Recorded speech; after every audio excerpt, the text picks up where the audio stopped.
बहुत दंश झेले हैं नियोजित होने का, बहुत दंश झेले हैं नियोजित होने का, अब जल्द ही होंगे हम भी राज्यकर्मी, अब जल्द ही होंगे हम भी राज्यकर्मी, मत पूछना माइक घुसेड़-घुसेड़ कर मुँह में, मिट जाएगी हमारे भी सब कमी। आप सभी नियोजित शिक्षकों का चरण वंदन है, स्वागत है, अभिनंदन है। हमारे इस एसएन गुरुकुल आपके ही अ, परिवार, आपके ही अपने चैनल। तो गुरुजनों, आपका हमारे जीवन में बहुत महत्ता है, मूल्य है। आपके आशीर्वाद और आपके शिक्षण के उपरांत हम आपके समक्ष वीडियो के माध्यम से हमारे अंदर ये बुद्धि, ये ज्ञान, ये कौशल आई है कि हम वीडियो बना सकें, कुछ कह सकें, कुछ बोल सकें। तो आप सभी को हम उम्मीद करते हैं कि यह वीडियो पसंद आएगी और आप सभी हमें आशीर्वाद अवश्य प्रदान करेंगे। एक बार पुनः मैं आप सभी गुरुजनों का चरण वंदन करता हूँ, अभिनंदन करता हूँ। तो गुरुजनों, हमें खेद है कि आप सभी को पुनः कोई 15 वर्ष, कोई 20 वर्ष, कोई 10 वर्ष, कोई 5 वर्ष, कोई 2 वर्ष आपने शिक्षा के क्षेत्र में सेवा प्रदान की है, भले ही नियोजित के तौर पर, क्योंकि उस समय सरकार का सिस्टम ही वही था बिहार में शिक्षकों की बहाली करने का। और पुनः आपको एक परीक्षा से गुजरना पड़ रहा है, उसके बाद सरकार आपको राज्यकर्मी का दर्जा प्रदान करेगी और आपको जो है राज्यकर्मी वाला सारे सुख-सुविधाएँ और जो भी वेतन-भत्ता, HRA, DA, TA, medical facility जो भी मिलता है राज्यकर्मी का, जो बीपीएससी कैडर से जो जॉइन किए हैं शिक्षकगण, उन्हें मिल रहा है, वो सभी आपको प्राप्त होंगे। हालाँकि सरकार के द्वारा खुद ही जो है मुख्यमंत्री अपने मुँह से जो है 2 नवंबर 2023 को जब टीआरई 1 के औपबंधिक नियुक्ति पत्र बाँटे जा रहे हैं, तो उस समय उन्होंने बोला था कि मामूली सा एक जो है परीक्षा से गुजरना होगा सभी नियोजित शिक्षकों को और फिर उन्हें राज्यकर्मी का दर्जा जो है वो प्रदान कर दिया जाएगा। तो अब जो है आप सभी को, हमें लगता है कि खुद को तैयार कर लेना होगा सक्षमता परीक्षा जो आगामी कुछ ही महीनों के अंदर आपको देखने को मिलेंगे। तो उसी सक्षमता परीक्षा के आयोजन कब होगी, कौन सी एजेंसी करेगी, उसका पैटर्न क्या होगा, सिलेबस क्या होगा, क्वालिफाइंग मार्क्स क्या होगा, आवेदन की प्रक्रिया क्या होगी, कब होगी, इन सारी बिंदुओं पर हम चर्चा करेंगे। तो आप सभी गुरुजनों, आप जो है बने रहें इस वीडियो में अंत तक। तो हम सबसे पहले चर्चा कर लेते हैं कि चूँकि आप सभी को ज्ञात है कि अभी शिक्षक भर्ती परीक्षाएँ का जो आयोजन हो रही है बिहार में, वह बीपीएससी के द्वारा हो रही है। लेकिन आप सभी गुरुजनों को चिंता करने की आवश्यकता नहीं है, किसी भी परिस्थिति में बीपीएससी सक्षमता परीक्षा का आयोजन नहीं करने जा रही है।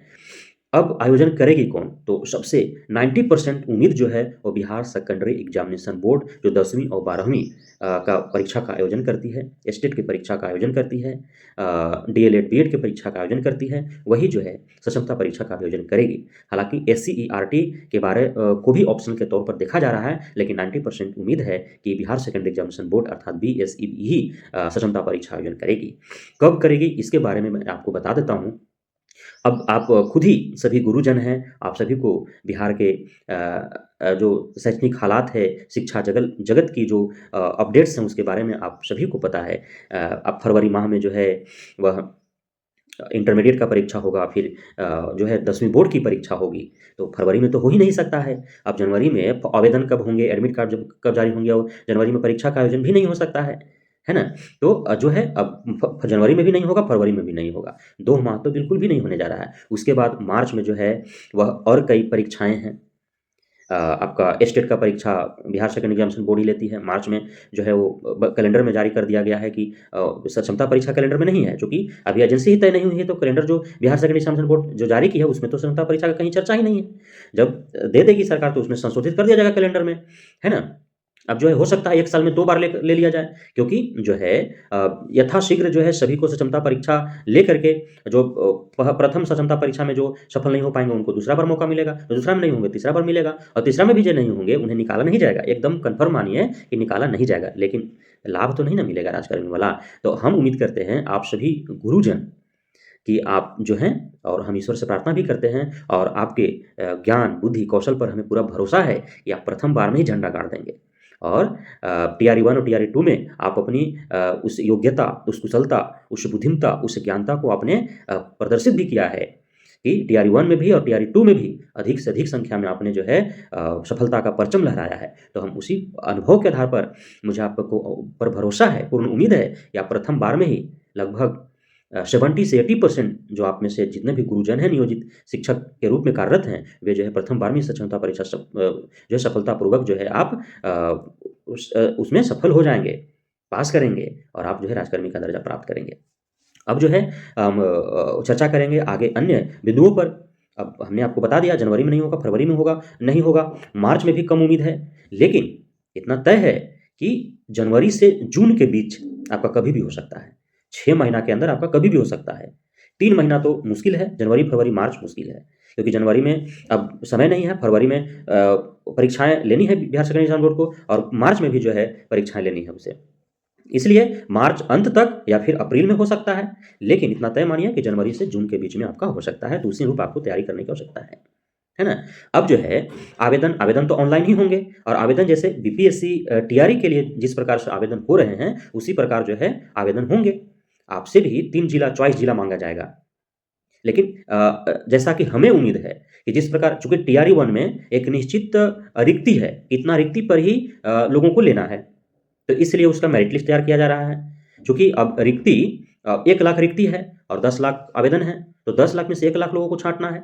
तो उसके लिए मेरिट लिस्ट तो तैयार ही किए जाएँगे। ऊपर से जितने अधिक से अधिक जो है अभ्यर्थीगण मार्क्स लाएँगे, उसके हिसाब से जो है उनको 1 लाख को छाँट लिया जाएगा। लेकिन यहाँ पे तो उस तरह से कोई सवाल ही उत्पन्न नहीं है।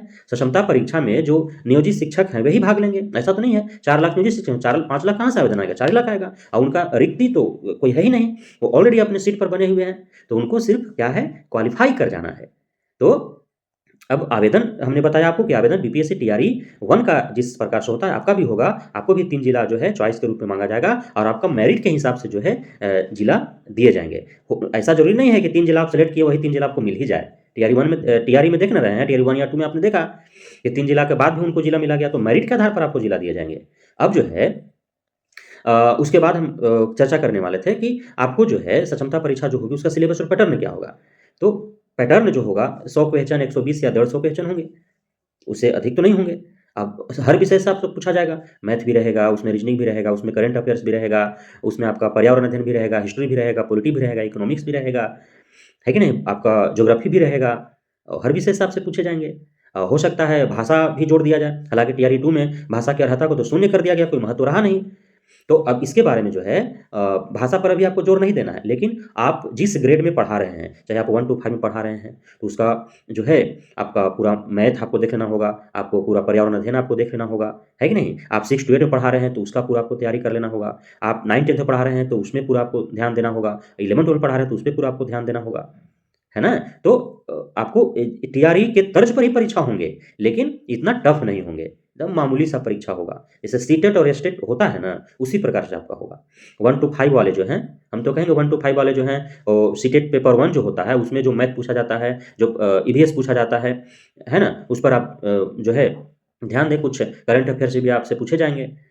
जो 6 to 8 में है जो है, वो सीटेट पेपर 2 का जो परीक्षा होता है, उसका जो मैथ या सोशल साइंस या फिर आपका साइंस से पूछा जाता है, उस पे आप जो है पढ़ें।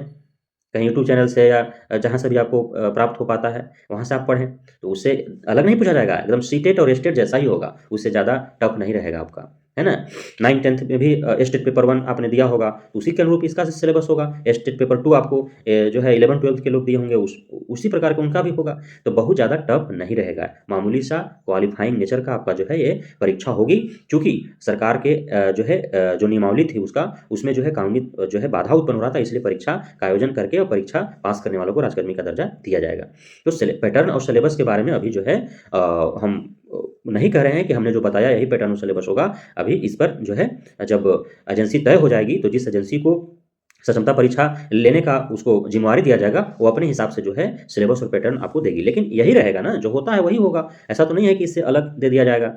एसएससी, रेलवे और अन्य जो है सिपाही भर्ती और जो है आपका एसआई भर्ती या अन्य जो यूपीएस, बीपीएससी, पीसीएस जैसा कोई सिलेबस दे दिया जाएगा, पैटर्न दे दिया जाएगा, तो ऐसा कुछ है नहीं।